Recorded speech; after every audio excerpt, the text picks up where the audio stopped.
No, it's a pleasure to be here tonight to talk with you. I wish we could be talking about a subject that was much more uplifting, but in a way we are talking about a subject that's uplifting, just a setting that's a little bit of a downer. You know, I'm very much not, if you take a look at my resume, the last thing I am qualified to be would be a social activist. I didn't study to be one. I studied actually to be a Russian historian. And then through an accident of taking the Russian language while I was playing football and drinking beer, it showed up on my resume. And when the United States and the former Soviet Union signed the Intermediate Nuclear Forces Treaty in December of 1987, suddenly the Department of Defense was tasked with implementation of this treaty, and the Marine Corps was tasked with providing Russian-speaking officers. Now, if anybody's ever gone to college and played football and drank beer and took Russian language, you'll understand that the drinking the beer sticks with you, playing football sticks with you until you get over 40, and then, but the Russian language certainly doesn't. It's a tough language. I mastered the ability of memorizing enough words to pass the test and forgetting everything. And unfortunately, the computer said otherwise. My name showed up on a list, and I ended up in the former Soviet Union as a weapons inspector. The last thing I really wanted to be, because I was trained to kill Russians, not hug them. And yet it turned into a Russian hugging experience, a great experience, in fact. It opened my eyes on a lot of things. But I was still a Marine, and when I finished that job, the first Gulf War was starting to cook up, and I engaged in that war as a Marine, as a combatant. And what I'm trying to get at is that's what I'm programmed to do. All right? My job as an adult for the most of my adult life was to wage war. And I consider myself to be an artist at it. I was pretty good at it from my perspective. I also am trained to do something else. I was an intelligence officer. And, you know, that's a fancy word for spy. And something I'm very good at, or was very good at, was gathering data in denied areas. People didn't want me to know something, or want my government to know something. I was the kind of guy they tapped to find out where it is and what it was. From that resume, please help me derive the notion of peace activist. It's not there. But I'll tell you what, we're actually cut out of the same piece of cloth. You see, as an intelligence officer, my job wasn't to tell my boss what he or she wanted to hear. My job was to put the facts on the table and let them make a decision. That's their job. My job is simply to put the facts on the table. Let the truth speak. And as a peace activist, I would imagine that's what your job is as well. Is to seek the truth, is to seek what the facts are. Let's take a look at reality here and derive the proper conclusion. And when we speak of the proper conclusion when it comes to war, I'll tell you another thing that my 12-year experience in the Marine Corps taught me. There's no such thing as a good war. We can talk about war, and we can even talk about the necessity of war. We can have a debate, you know, is there ever just cause for a war? But I'll tell you what, if you guys are walking down the street of Miami and somebody pulls out a gun and seeks to mug you, you're screaming for the cops. All right? You're saying, I need someone to protect me from an element that is deviating from the rule of law. All right? And so cops, we don't condone the cops prying where they don't belong. The cops themselves have to operate within the framework of the rule of law, but we recognize the need for an enforcer of the law. Therefore, if we speak of global society, we have to understand the need, the necessity for an element within global society to protect us from those who deviate from the rule of law. And in the case of global society in the post-1945 time period, the rule of law, that is that framework that connects nations together, is the Charter of the United Nations. Okay, we have that charter, it's there. And the charter is quite specific about conditions under which nations may go to war. And remember, the United States is a signatory to this charter. It's not as though a bunch of third world nations came up with this document and tried to shove it down our throat. I think it was actually drafted in San Francisco. I know from a Republican perspective, might not be the best pedigree in the world, but it's an American city, whether you like it or not. And it was drafted by Americans. So it's pretty much an American document. The world said, yeah, we accept this. 2 conditions under which nations can go to war. Article 51, self-defense. You attack me, I get to defend myself. And the beauty of Article 51, it isn't just that I get to defend myself, but you know this club I joined, this organization called the United Nations, they're going to come and defend me as well. Because that's the way the system works. You attack me, I declare Article 51 violations, Security Council endorses it, and the world comes riding off to save me. Another one is Chapter 7 of the United Nations Charter.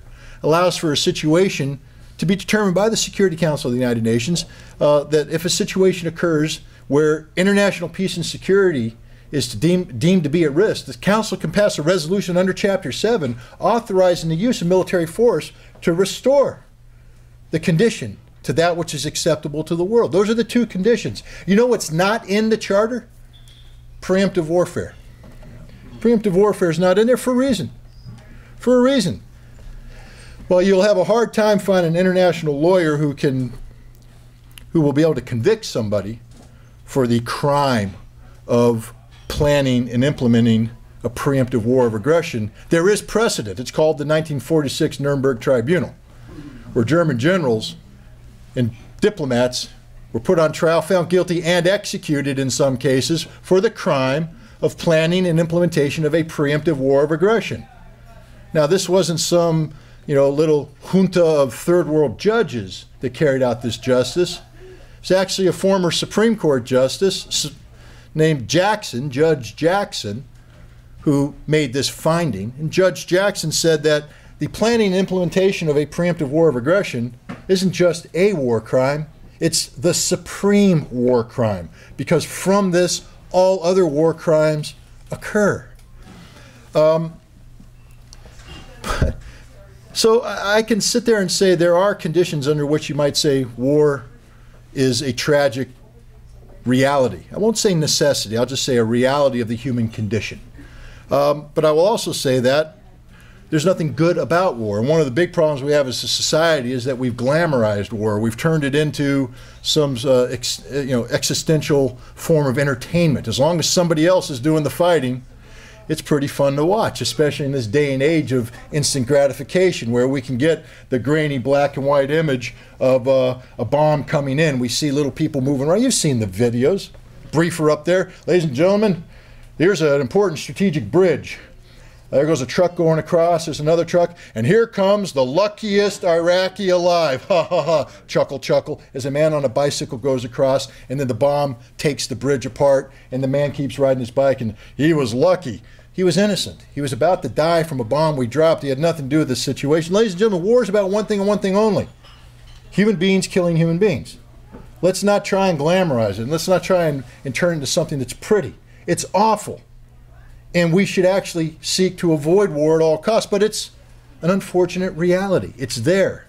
There are bad people out there that seek to do us harm, and we have every right to have a military. And this is one of the problems we collectively as the anti-war movement have today in America. The concept of how do we oppose a war that we find to be morally reprehensible. Let me say, all war is morally reprehensible. How do we find a war that's morally reprehensible but maybe might be a necessity, but we realize it's not a necessity. There's no reason for us to be in Iraq. Okay? They didn't attack us. And the world did not find that Iraq posed a threat that was deemed worthy of a military response under a Chapter 7 resolution. None of these conditions existed. What occurred in Iraq was the United States of America planning and implementing a preemptive war of aggression. That's what occurred. This was an elective war. We decided to go to war. It was not thrust upon us. So how do we say we're against this war without being accused of being against the troops? It's one of the biggest problems that haunts what I'll call the anti-war movement in America today. Because you say, hey, I'm against this war. People say, well, you're against the troops. The troops are the mission. The mission is the troops. You have to support the mission to support the troops. And if you don't, If you say this is a bad mission, then you're stabbing the troops in the back. That's the argument. And a lot of people say, well, gosh, you know, I don't want to stand up because the last thing I want to be accused of is not supporting the troops. You know, it's a big peer pressure thing. You know, so what they're saying is you got to support war if you support the troops. And that hamstrings the anti-war movement sometimes. What a silly, silly argument. I mean, let's think about it. What can we draw upon in our personal lives that will allow us to take this argument on head on? Because thank goodness the majority of us here are not combat veterans. I know we have a few in the room, but the majority of us haven't been to war. And you know what? That's a good thing. We don't want to go to war. But how do we take on this argument where people say, if you stand up against the war, you're stabbing the troops in the back? Let me think for a second. I'll tell you, let's fast forward tonight, 2:30 at night. I don't know what you guys do here in Miami at 2:30 at night. Back in New York, I'm asleep in my bed. Visions of sugar cubes or whatever dancing in my head. And all of a sudden, I smell something, smoke. I get up, I open my door, and the hallway's full of smoke. I say, oh my God, my house is on fire. I take a step out in the hallway because my kids are right across the hallway from me. And I got to get to my kids, but I can't. The heat drives me down. And I've taken a suck of air, of smoke, and I'm coughing. I have to go in and shut the door. I'm in a panic now because my house is on fire and my kids' lives are at risk. So what do? I go to the phone and I dial what? 911. Why? Because I want the fire department to come. Why do I want the fire department to come? Because my house is on fire. My kids are trapped. I want them to help me out. At that point in time, firefighters are the best thing in the world in my life. Now, we always make fun of them because they sort of hang out at a firehouse. We always pass by and they're eating. Or they're doing something. They're playing food, they're sleeping, they're eating. They're never doing what you think they're supposed to be doing until your house is on fire. And now you want them now. And when they come, do you want them coming in an old horse-drawn buggy? Get up, George. No, you want them in a brand new spanking engine that's going to work. And you want that engine to come to a fire hydrant that's near your house. And you want them, when they hook up to the fire hydrant, that the water's going to work. It comes out at the appropriate pressure.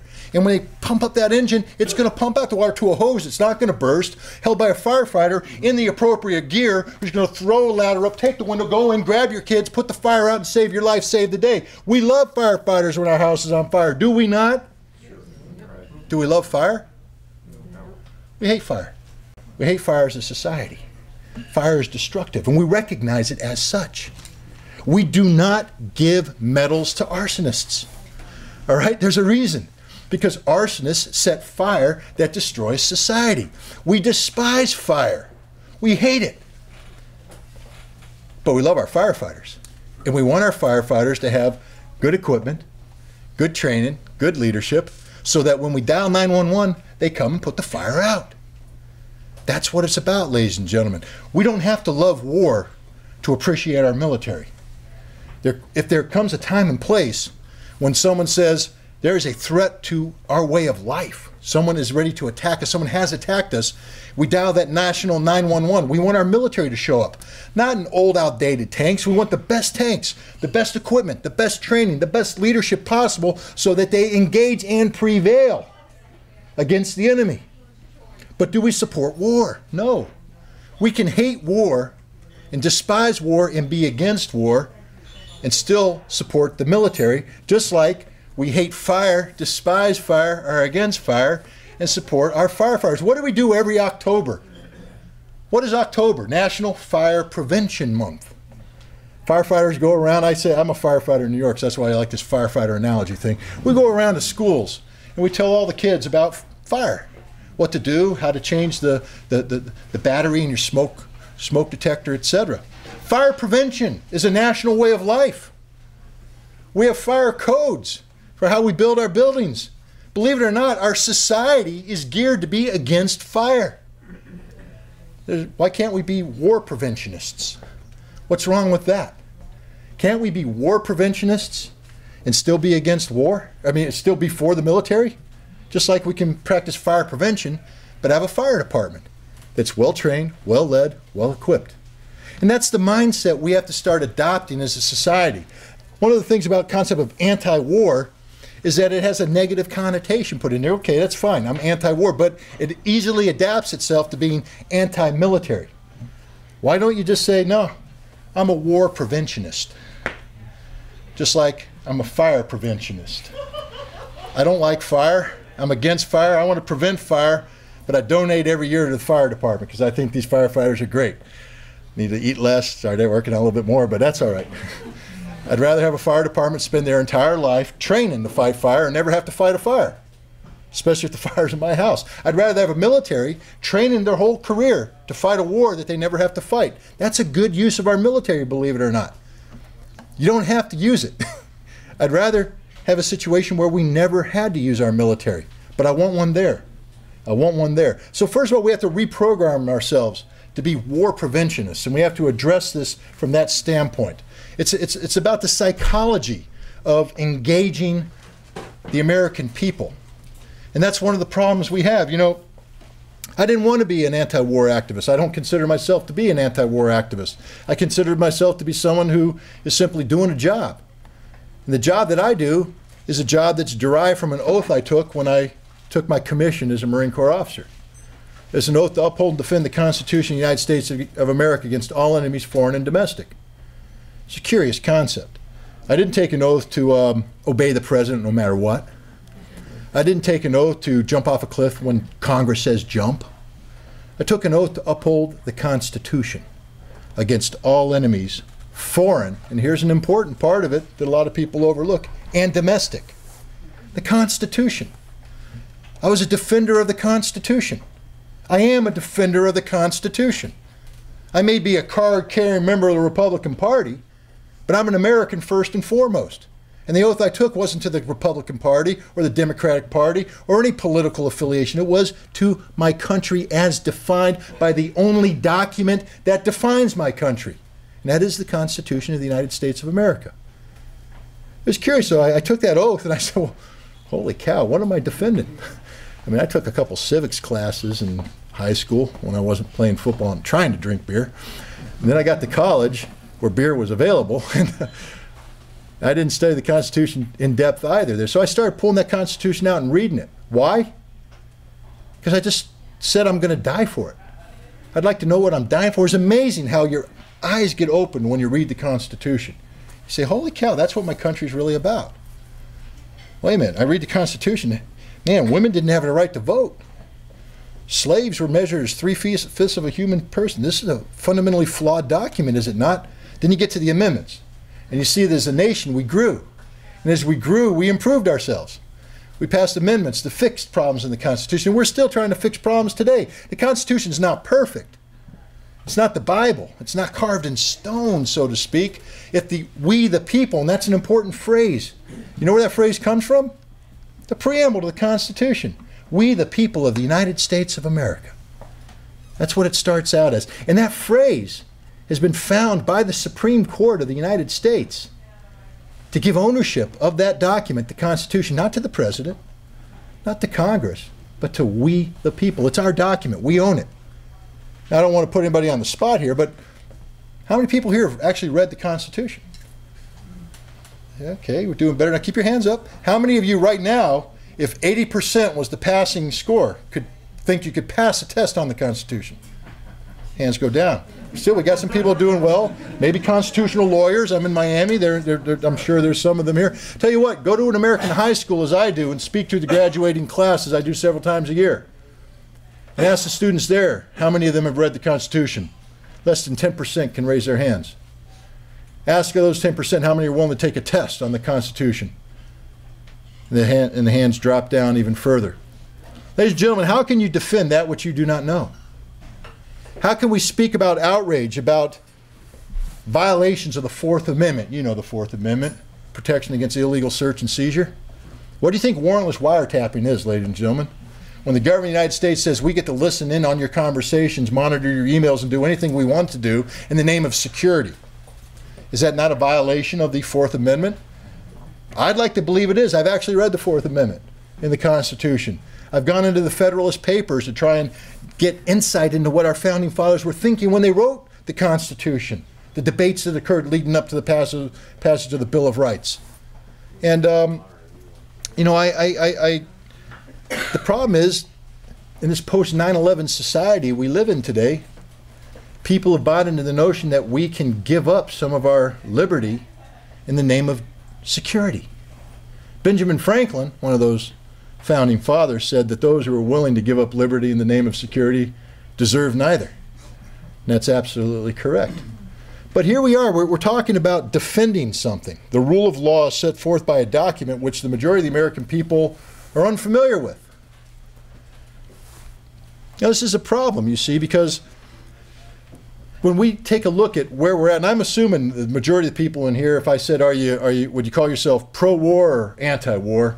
The majority of you put your hand up on the anti-war side. I'm not asking for a poll right now, but I'm thinking that the reason why you're here tonight is because you're inclined to say that maybe this war in Iraq, we shouldn't be involved in it.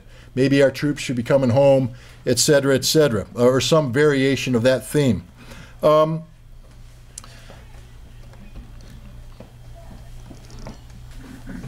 But the anti-war movement isn't succeeding. It's not doing its job. I mean, think about it. Okay, we're the anti-war movement. We're the war preventionists. Have we prevented a war? No. We're in Iraq. We didn't win that one. Are we out of Iraq? No. We're in Iraq. We'll be there for a long time. Then we got this other thing brewing up on the horizon, Iran.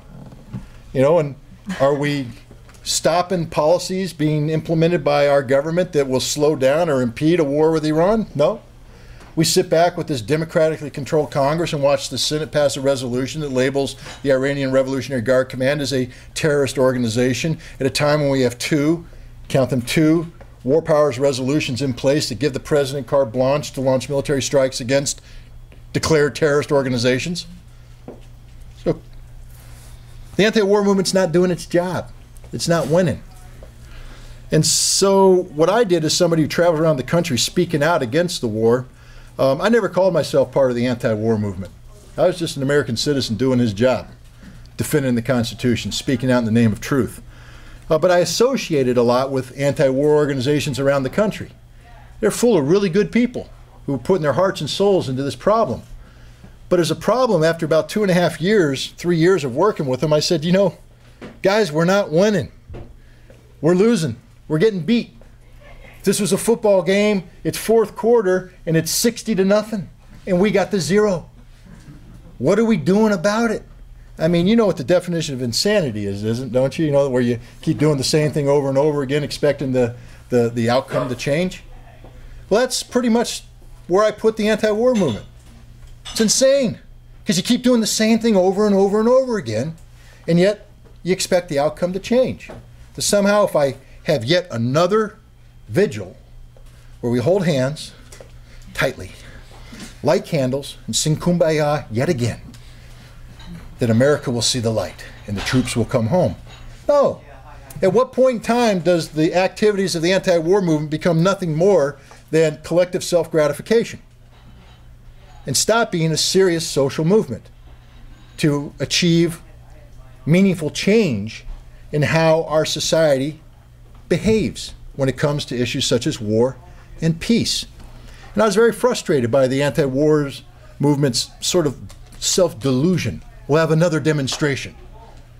We'll have another gathering, another vigil. And yet the war goes on and on. The death toll goes higher and higher. So I wrote an article called The Art of War for the Anti-War Movement.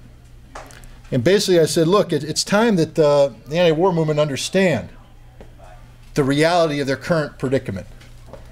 You're at war. It's sort of frustrating if you're the anti-war movement to think you're at war. You're at war.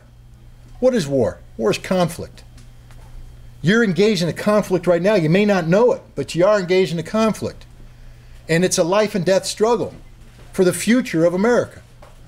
That doesn't mean that if we lose that, you know, we're going to be raising the flag of, I don't know, the Iranian Islamic Republic of Iran or Iraq or something. The American flag comes down and we get occupied. What it means, though, is if we lose this struggle, we may have the American flag up there.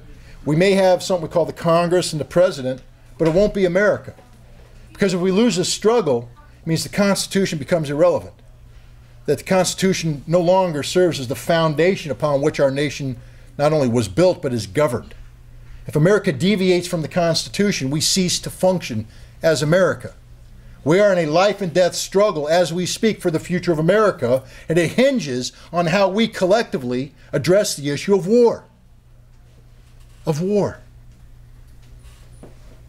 And right now, the anti-war movement's not doing that. Oh, you're doing it individually. You do it fine individually. Even in small groups you do it. But collectively, you falter, you fall apart. Understand this, in America today, the side that has the most numbers associated with it wins.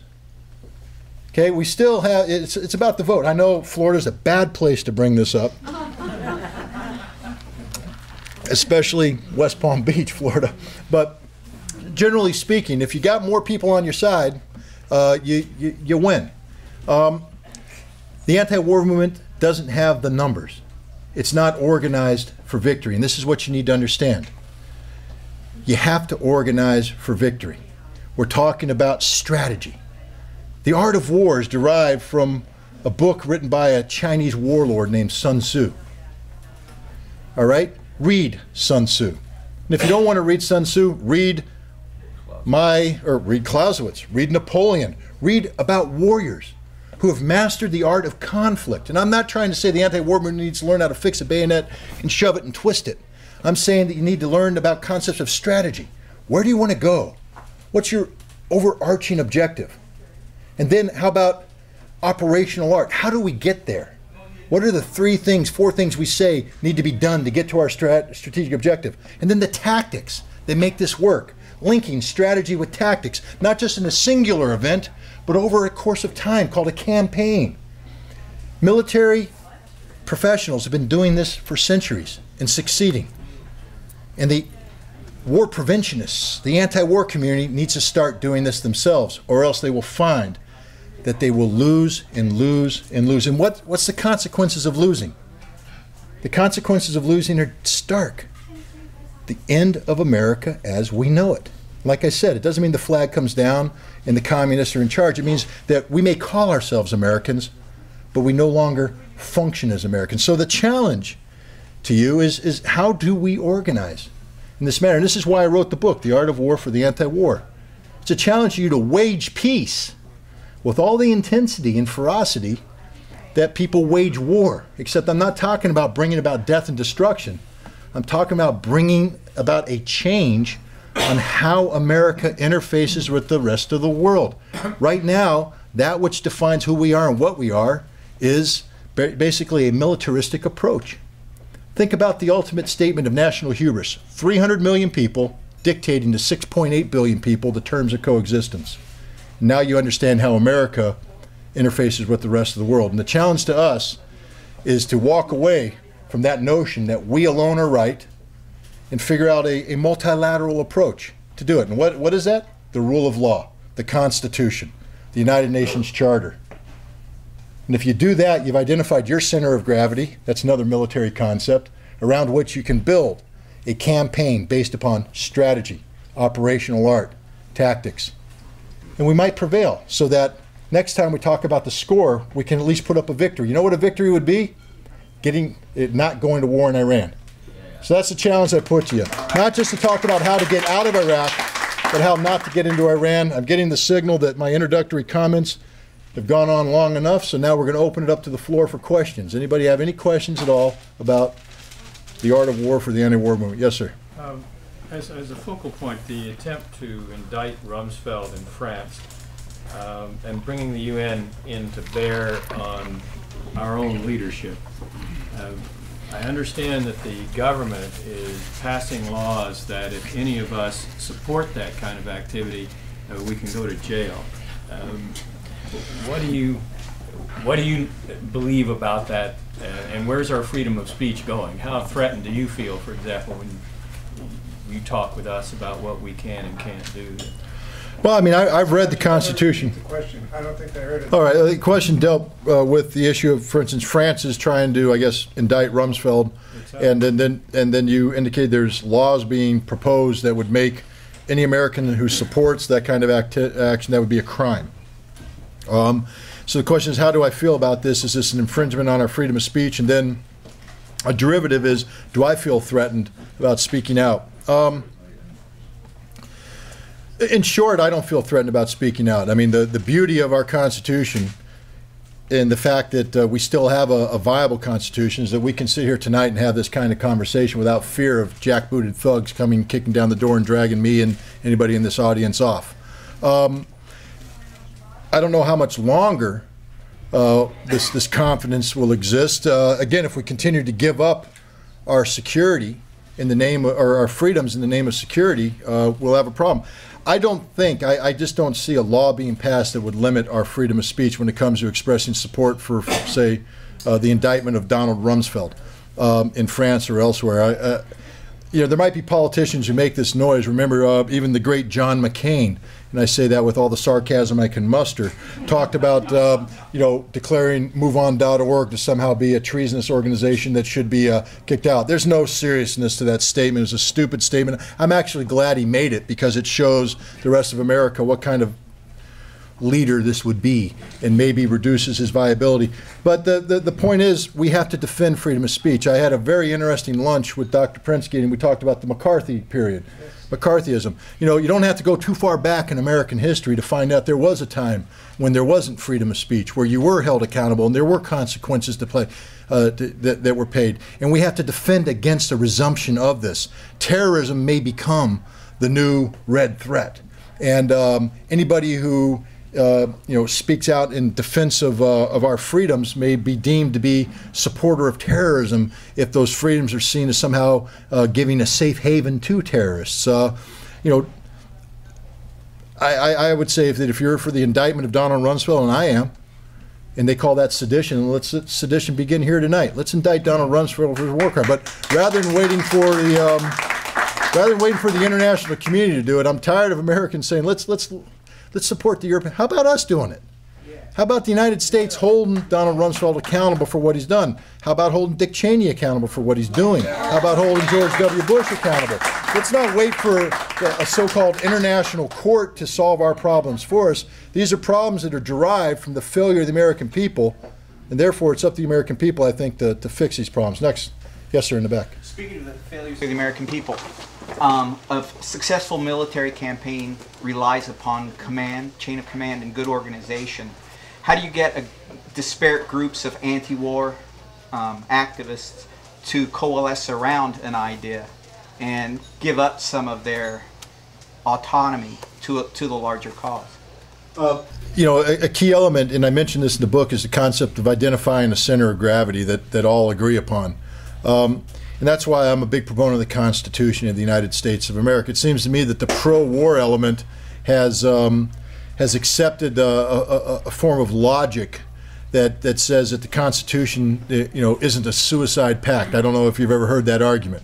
It's not a suicide pact, and you can't expect us to die for this Constitution. Wow, there's whole graveyards full of Americans who've died for this Constitution. I mean, it is a suicide pact because without the Constitution, we don't have an America worth dying for. And so what I put forward to the anti-war movement, the war prevention movement, whatever you want to call it, is the notion of saying we're the pro-Constitution movement. We're pro-rule of law. We're defending America, and let's get people to agree on that. The other thing I say is that you gotta drop all the peripheral stuff. All right, so when you have an anti-war demonstration, Free Mumia goes out the window, Save the Green Turtle goes out the window, and all this other stuff. I'm not saying these aren't viable causes, they are. But you got to focus, you got to keep it simple. You know, the pro-war, if you look, just take a lesson from the Republican right wing. Okay, they have a debate. They're on national TV, and you got 30 seconds now. Each person gets 30 seconds. And they go, hey, what do you believe in? Guns, gods, and gays. These are the three issues we got to worry about. Guns, gods, and gays. Okay. You, liberal progressive, pulls out a little manifesto, 20 pages long. Well, the first thing is we got to talk about the guaranteed right of everybody to wear pink on Friday. You got to be able to wear pink on Friday, and you keep going. 30 seconds, and well, that's enough. Well, I just got started. I've got 20 more pages of things that no, you lost them. You got to simplify it. I'm not saying dumb it down, but the point is, you got to be able to grab the attention of the American public in a short, concise, effective manner. In finding a way to turn the Constitution into a bumper sticker would be, to me, the best approach possible. I don't know. I don't write these fancy bumper sticker slogans. But the point is, to me, there'd be nothing more capable, nothing more embraceable than the Constitution. Of course, you got to read it first, and that's the biggest challenge. That's why I put it in as an appendix of the book, Waging Peace, the Constitution there, so that anybody goes, well, I haven't read the Constitution. There it is. Appendix A. Feel free to read it. Yes, sir. Given the September strike that the Israelis did on that Syrian nuclear plant, supposedly, and what you mentioned about the terrorism declaration, how do we get a sense of urgency about Iran? I mean, we all have friends who are in the military. I have a son who's done 2 tours. I don't want to see him go to Iran, especially when the operations tempo is so hot that there is no army out there. Yeah. I mean, there's people who probably won't appreciate that until you're close enough to it. But how do we get the sense of urgency? How do we get something going on Iran before we're there like we are in Iran?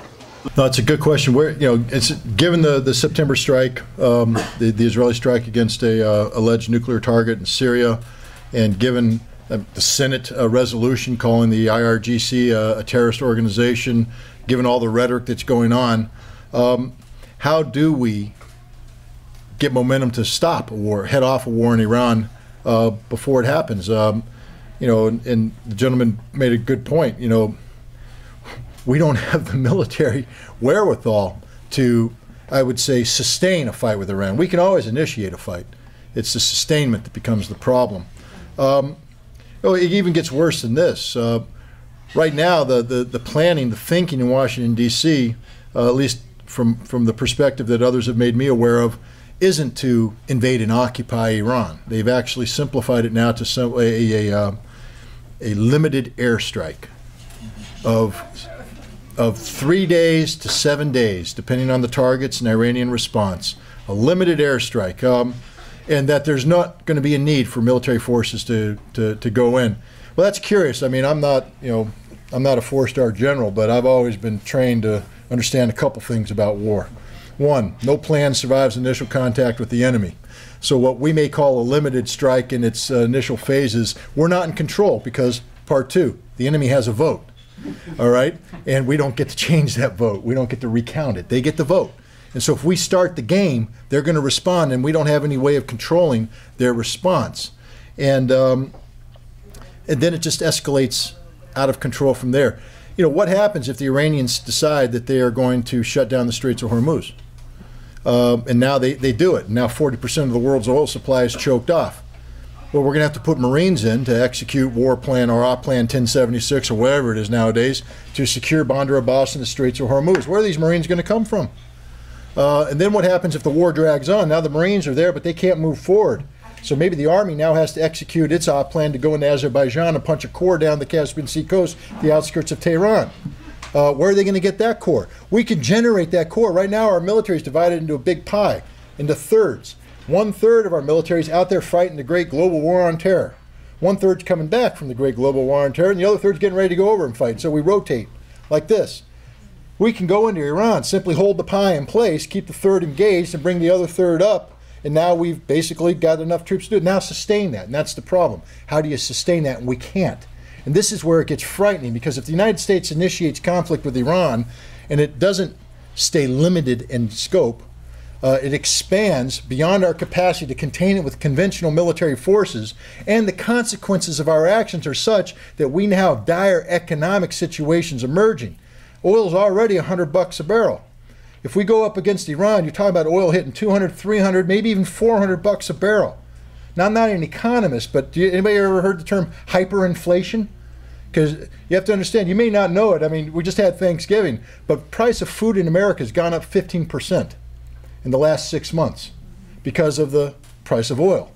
There's an effect. Now, we can absorb this through a slow inflation rate over a period of time, but if suddenly oil goes from 100 to $400 a barrel, prices go out of control. You ever seen that photograph of Weimar, Germany, with the person taking the wheelbarrow full of money to the market to buy a loaf of bread?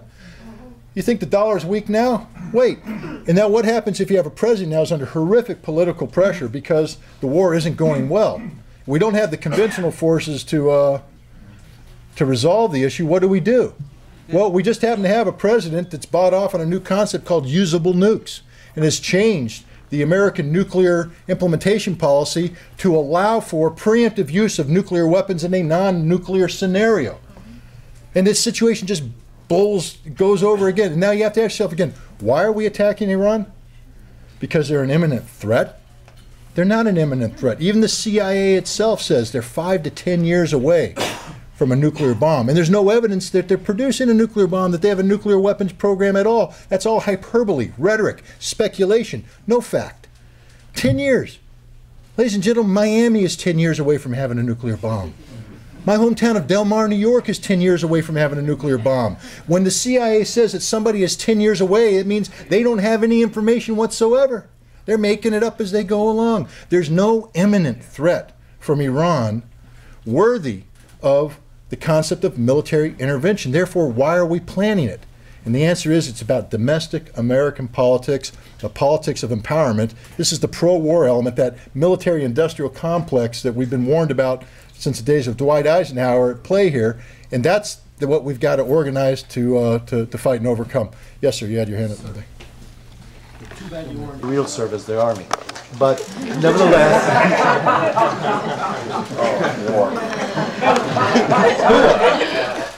nevertheless, sir, during the Vietnam War, the veterans led that anti-war movement. And you know, the veterans led thousands and thousands of marches, and you know, the films are still out there, and you know, half of us still love Jane Fonda, and you know, it's out there. And this time around, it's not growing the way it has, even though you know, the Iraq Veterans Against the War has been formed, the organization is growing. They're still not at the forefront, and they're nowhere near what the Vietnam Veterans Against the War were like. How does that organization consolidate? I mean, we've been putting them up in the forefront.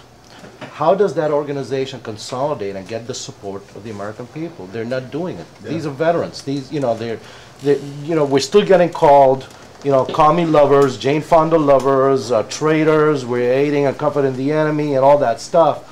And people somehow or another don't get it.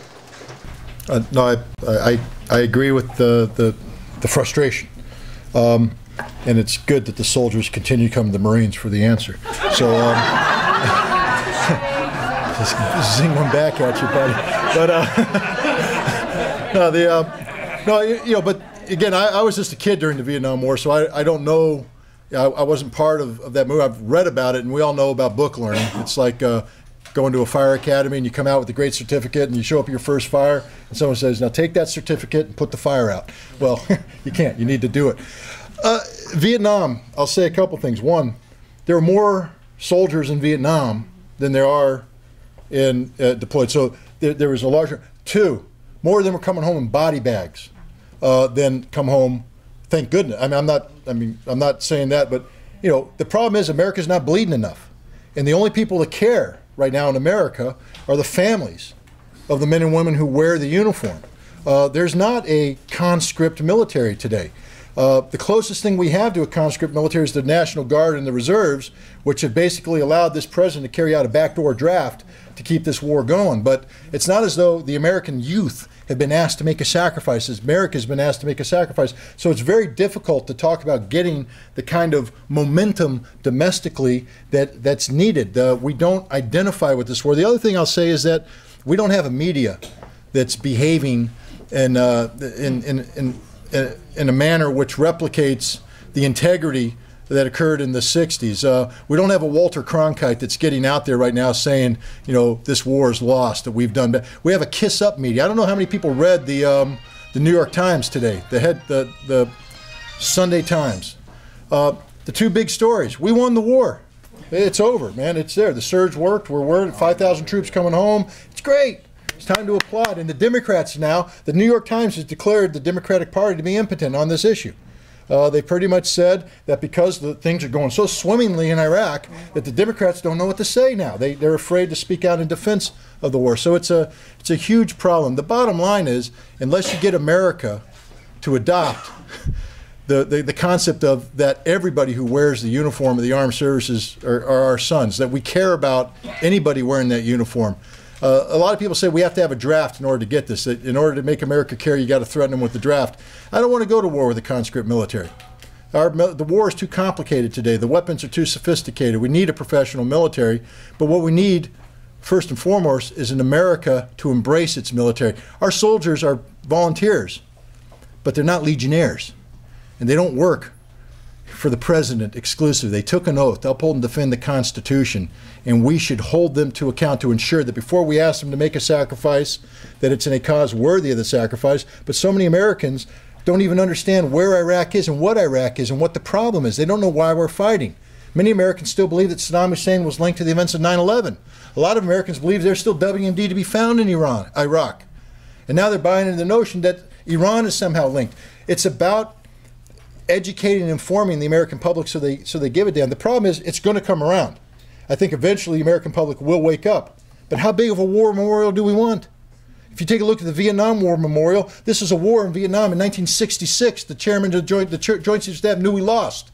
Yet we continue to fight that war for 7 more years. Blink your eye and imagine 1972 being erased from the Vietnam War Memorial. Blink it again, 71's gone. See how it shrinks. Imagine we blinked it down to 1966, how small that war memorial would be.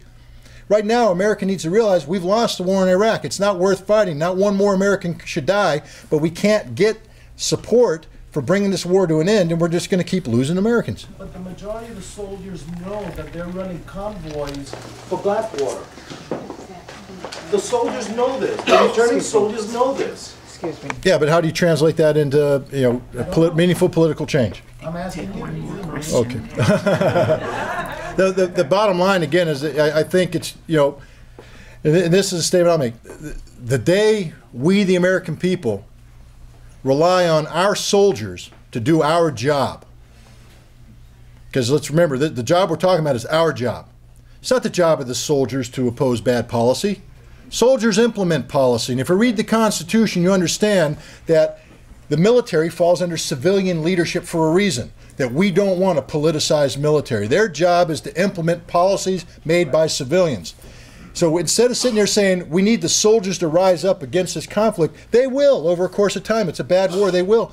But that's not the solution. The solution is for the American people to rise up against bad policy. And we can't wait for the soldiers to take the lead. In Vietnam, they took the lead. Today, they're not going to take the lead. We have to take the lead. And if we wait for the soldiers to take the lead, that war memorial is going to be a huge one that we're going to eventually build for the Iraq war. The duty and the responsibility and the onus is on the shoulders of we, the people of the United States of America. And frankly speaking, we've collectively failed, which is why I speak in this book about the need of the anti-war movement to organize. I've been told we have time for one more question, and you've been raising. I'll take 2 questions and then I'll answer. No, she's strict. 1 question. I hope in this book, and I haven't had the pleasure of reading it yet, but that you bring up impeachment, because that is a way to put a stop to all this, and that is a way to stop the Trump going to Iran. And it can be done. It's on the table, and this will bring these people down.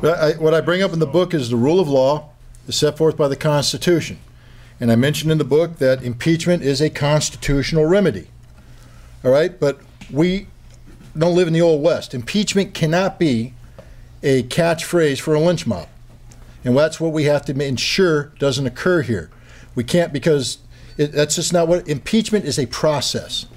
And the first part of that process is a finding that laws have been violated. So impeachment actually comes later in the phrase. We don't start off saying, I'm going to impeach.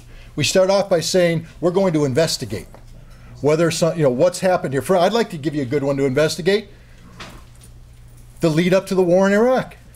I'd like to investigate statements made by our government officials about weapons of mass destruction and other things that were put forward as certainty. I'd like to talk about Condoleezza Rice's statements to the Congress in October, November 2002, where she said, war isn't on the table. This president has not made a decision to go to war. But we now know the president signed the execute order on August 28th. I'd like to bring this up. I'd like to see Congress do its job of oversight of the executive branch. And through the process of holding a hearing, if data is derived, which shows that high crimes and misdemeanors have occurred, that's language in the Constitution speaking about grounds for impeachment, then and only then do we say, now we have a basis for impeachment. Rather than saying we're going to put impeachment on the table, it's already on the table. The Constitution exists. But don't put it up front. That's where I say I'm not a big member of the impeach now group, because the impeach now sounds a little bit too much about let's drag him out of the jail and lynch him up by the tree till dead.